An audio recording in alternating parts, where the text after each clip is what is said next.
Hey y'all, welcome to Southern Sober and Sassy. Hello. Sorry, we've been busy this summer working, so we just wanted to talk about a very important topic, and it's related to men or women. But what prompted this topic is because Miss Christy here is an artist, and she gave me, she had sketched it on a piece of paper a few years ago that said, "Beautiful things do not beg." And I'll let her talk about Christy about why she has come up with this artistic design that actually affects more of us than we probably want to admit. So Christy, I'll let you roll with Okay, it. okay. The saying, the original saying that prompted "Beautiful Things Don't Beg" was a sign that I saw. It was very random. It was hidden. It was around the holiday season, and I was walking through a TJ Maxx or Marshalls or something like that, and it was this framed piece of paper, and it was very vague, like it was hard to find. It was so meant to be, and it said, "Beautiful things don't ask for attention." And I was in the middle of the downfall of my marriage, and that was like the wrecking ball up beside my head. And I had found myself asking for attention for a very long time. And then I'd gotten to the point that I was begging for attention. And so that's how "Beautiful Things Don't Beg" came about. And when I say that "Beautiful Things Don't Beg," I say it with empowerment, with meaning, with purpose, that I want other people to stand up taller, stop begging, and I remind myself to not beg and ask for attention. You know, if I am with someone who wants to be around me, I they genuinely and easily give me their attention. They they want to converse with me and spend time with me, and they're genuine about it. And in recovery, I've just worked and worked and worked and worked and worked so hard at having healthy relationships, and probably 90% of that in the beginning, 95% of that in the beginning was me. I was the one, I had to look at what I was putting out. And so much of recovery, that the easy part of it is to just simply stop doing what you have been doing. And how can I change? It seems overwhelming, it seems devastating. How can I change?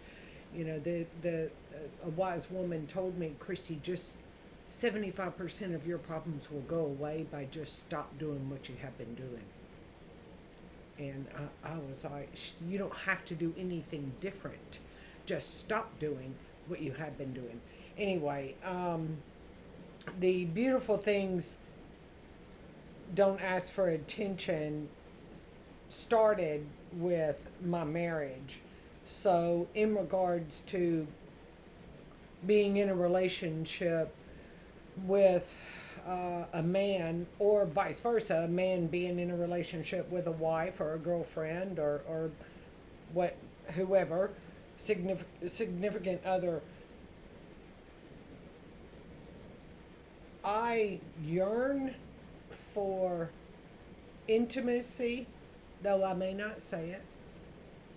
It is human nature to be nurtured and to want intimacy. It the human touch is natural. It is something that God gave us. And when I don't have it, or when I don't give it, there is a void. And I didn't realize that I was asking for attention and begging for attention until it was too late. And then I had to accept it because I was fighting it at first. And when I did many fourth and fifth steps on this relationship, and it my sponsor would always ask me, "What are you willing to do differently? What are you willing to do differently?" And it's gonna make me cry. One thing about that marriage, I've had two marriages, one a drunk marriage and a sober marriage. They were both wonderful men, but still, one was drunk and one was sober. The sober marriage was much better, but I was willing to try and try again and try again and try again. I had regrets with my first marriage. I do not have regrets with my second marriage. And she would ask me, "What are you willing to do differently?"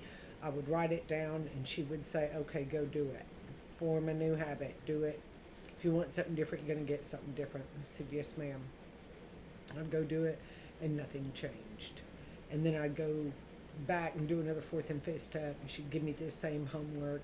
I'd go do something different, nothing changed. And our our relationship had just become so distant for many, many, many reasons, internally and externally, Right. that we just never were able to come back and be repaired from it. Anyway, and then I, you know, got divorced and moved to the beach, and that's where the "she said F it and moved to the beach" sign came from. But anyway, took my power back, and um, I realize now that I am not going to ask for attention. I'm very aware of it in relationships, and I'm certainly not going to beg. And it also says in our big book that we don't crawl before anyone. And so there is that in regards to an intimate relationship with someone.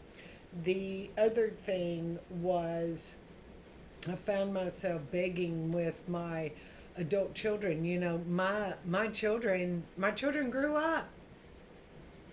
My children grew up, and they are supposed to be weaned off of me. My job of 18 years per God was to make them a productive member of society, and we did that, and they grew up and they started living their own lives, and it was brutal, and I just would not cut the cord, and I found myself begging for their love and begging for their attention, and that took a long time and many fourth and fifth steps to get through that as well.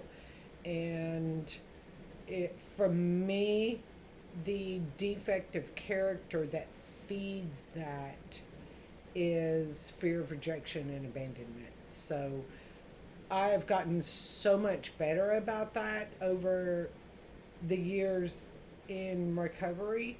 But when you do multiple fourth and fifth steps over and over and over again, and the same damn defect keeps coming up, and your sponsor keeps giving you the work to do something different, you know, there comes a stopping point that I just do the damn thing, and I put my big girl panties on, and I say, "You know what? I'm not going to be dominated by this anymore." So, um, I love them from a distance. If they want to talk to me, they reach out to me. Sometimes they talk to me, you know, and we conversate, and sometimes we don't. And during the times that we don't, it doesn't mean that I've done something wrong. Yeah. It means that they're busy people enjoying their lives. Yeah. And so, in working with others, and with sponsees and with families, With interventions, I say that a lot. Beautiful things don't beg. Stop begging. Stop begging. Stop begging. God doesn't make junk. God does not make junk. So, anyway, that's where that came from, and that's why I do make a lot of those signs, and it's just empowering to say, and it's empowering to remind others that beautiful things don't beg. So there's that. What you got to say about that, Amy Cooper? I, we have talked about this because this has been on my heart to do this for probably about a month, and that's because Christy had given me a sign to give my youngest daughter for her new house, and so healthy love doesn't beg, dignity doesn't beg, and if you find yourself begging for attention, begging for commitment, begging for basic respect, then it's time, why am I fighting to keep something that doesn't want to be kept? And I'm not talking in the human, it's not about you have a kept person. That's not what I'm talking about. I'm saying the relationship is in general. There's a difference between effort and begging, and you touched on that, doing a fourth and fifth step, just like I've done that as well. Okay, what is my part in it? And then go back. And when we're in recovery, I think it's because I think it hits a little harder in recovery because we get sober and we're like, okay, all these relationships are going to heal and I'm going to be better and my relationships are going to be better. And our spirit inside, it craves honesty, it craves compassion, it craves freedom and peace, protecting your peace, as you always tell me. But we're also we can still be attached to people who broke us, or not necessarily the person, but we're attached to that brokenness in some form or fashion, or maybe we're attached to fixing that brokenness. Caregiveritis. Yes. We beg, we bargain, we do it this way, we do it that way, and but we're still doing it. We're still doing it. So real love, though, something I read, real love doesn't hide. It's compassionate, and it also doesn't make you question your worth every day. It's a symptom. Begging is a symptom. You touched on this. Begging is a symptom of fear. Fear of being alone, fear of starting over, fear that maybe we're not enough. But begging will never turn a toxic relationship healthy. Yeah. It just prolongs suffering. And I've experienced that. Recently. I mean, going and doing the next right thing and speaking and saying, hey, this is what I need. Intimacy is not just about sex. Intimacy is about holding hands and touching. And I am I'm very huggy, lovey. And that is who I am. And that is what I crave because, if I get and when it's not there, it's sad. And it's also, and it's not, I think relationships too, I don't want to tell somebody what to do. I want to explain to them, I feel and these are my needs. But if you tell someone 50 times the same thing, that's begging. That's begging. And it's just, for me, if you have to beg for scraps, you're not crumb material. You're the whole cake, sister. I'm the whole cake. I believe that. I mean, I know my personality. I'm a type A. I know I'm a number 8 on the Enneagram with a 7 wing. I've done the deep dive into personality testing and okay, here I am. And but I love hard, but you know what? Loving hard, I'm the one that is hurting myself. Begging. Could you just do it this way? Or we've had this conversation 5 times. Or, I was reading something the other day and it said, if they keep telling you, well, this is just how I am, you need to believe them the first time. Yeah. Instead of waiting the 100th time. It is not about this is just who I am. We are all capable of change if we want to, and if it's worth it, if it will benefit us. I'm not, asking somebody, hey, this makes me feel this way when you do this. This makes me sad or this makes me fearful.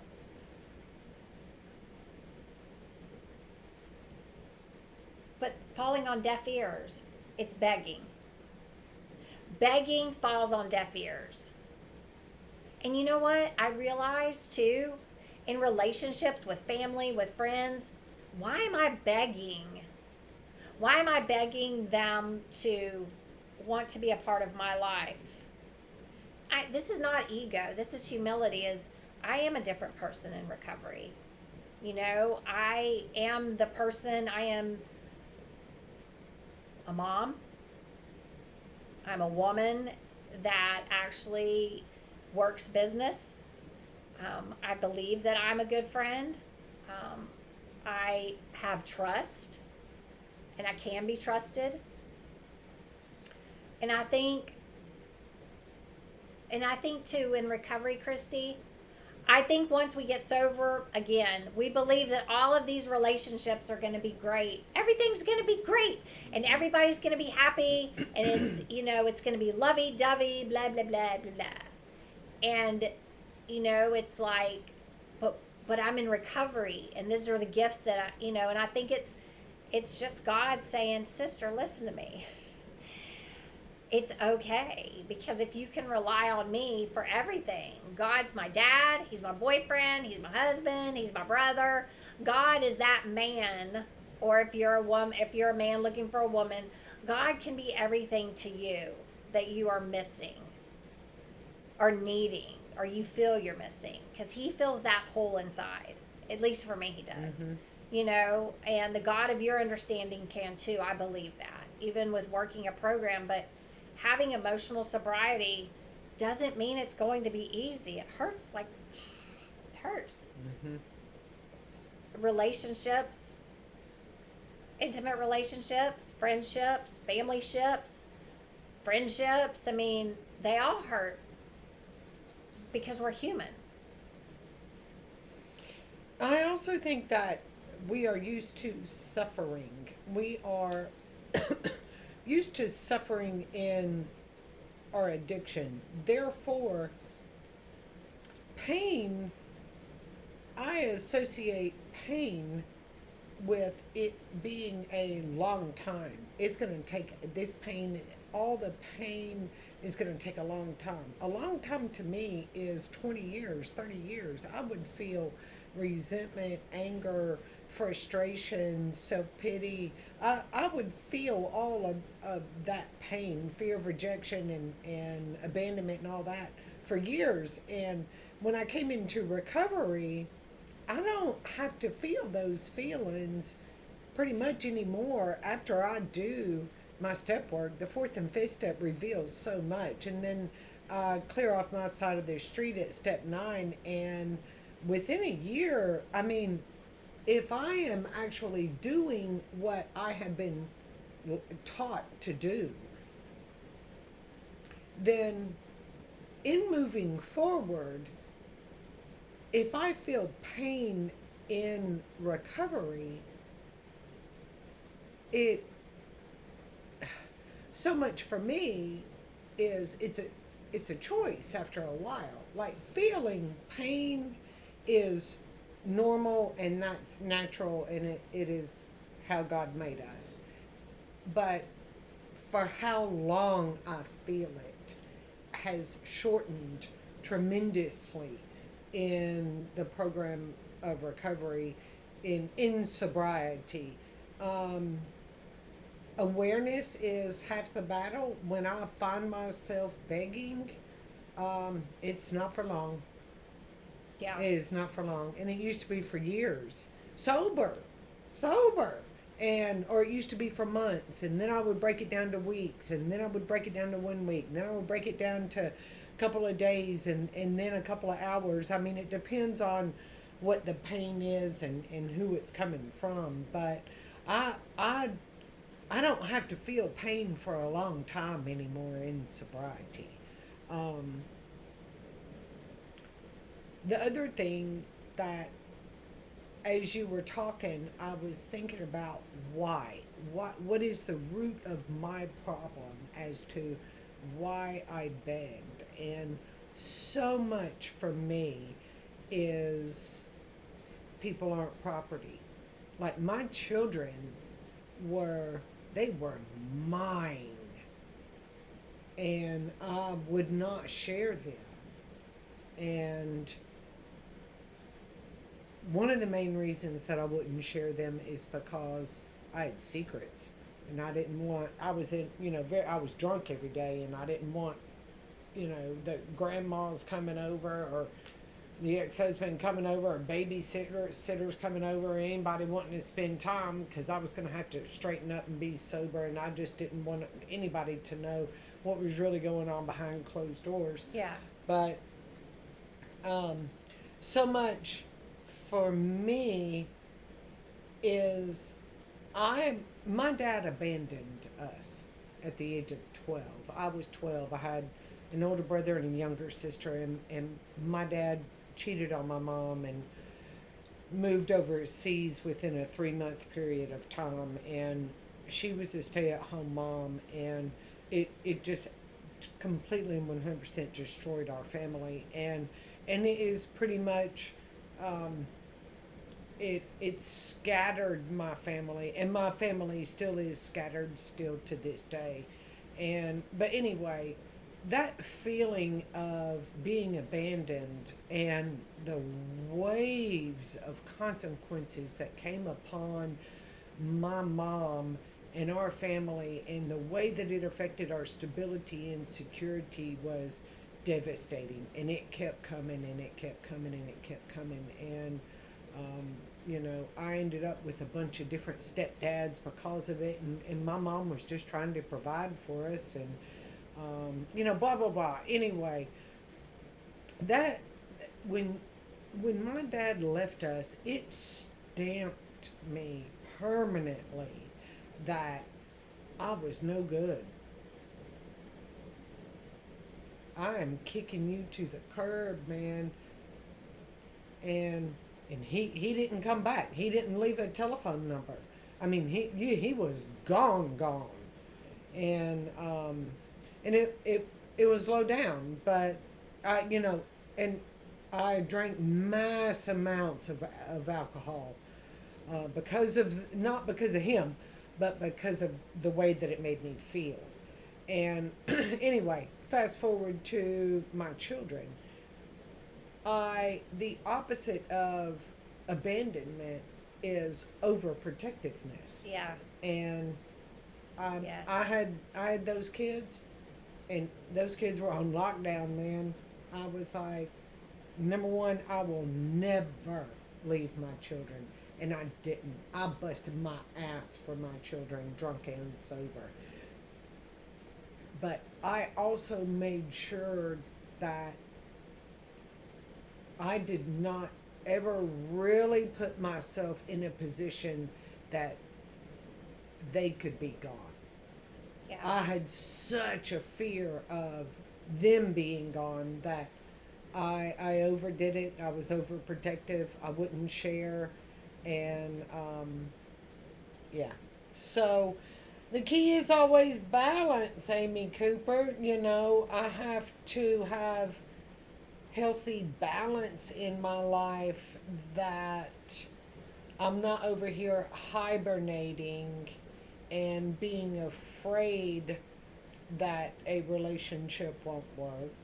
I'm not hiding, I'm not isolating.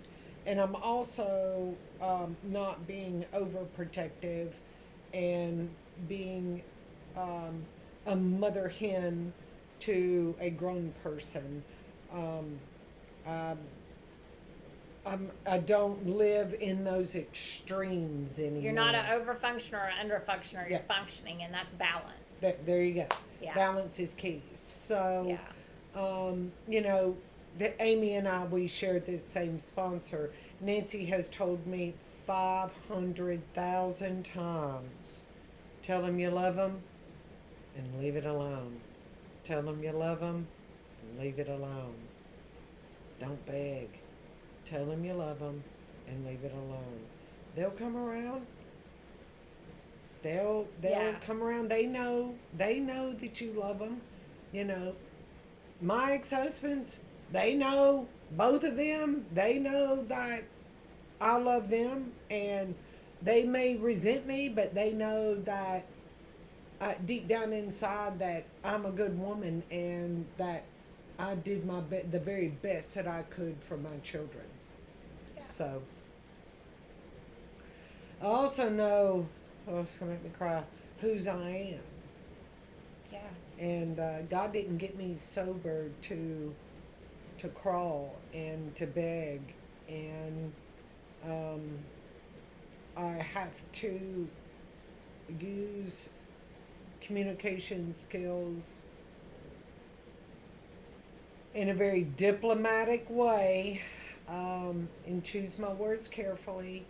And if I don't know what to say, I need to reach out to my sponsor or to my good friends and be like, this is what I want to say. Can you help me word it differently so it doesn't come across so abrupt? Because so because I can come across very abrupt when I truly don't mean to, and so I never thought that that was a defective character, but it is, and I have to take ownership of that. And um, you know, the for me, the best love is quiet. I don't have to say a word. It's peaceful. Yeah. It is. You know, I don't think if at first you don't succeed, try and try again. I do not believe that we're supposed to continue trying in relationships that the other party is not interested in being in. I think the biggest success is when you know in your heart of hearts when it's time to walk back, step back, and walk away for your own dignity. So you get up off the floor, you no longer crawl, you no longer beg, and you plant your feet on the ground and you're able to walk away and hold your head up high. Mm-hmm.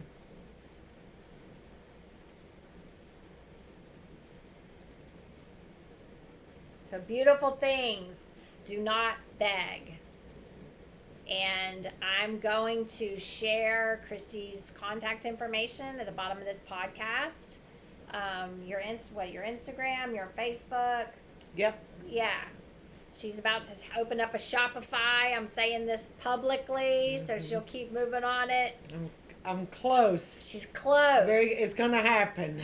Yes, it's I'm gonna invested. happen. So, thank you for hanging out with us and being a part of our podcast. We're not going to go a month without talking to you again. We appreciate your patience, and we all hope you just have a wonderful Labor Day. Mm-hmm.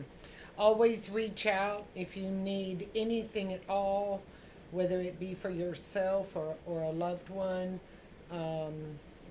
Always send that email, send that text, reach out.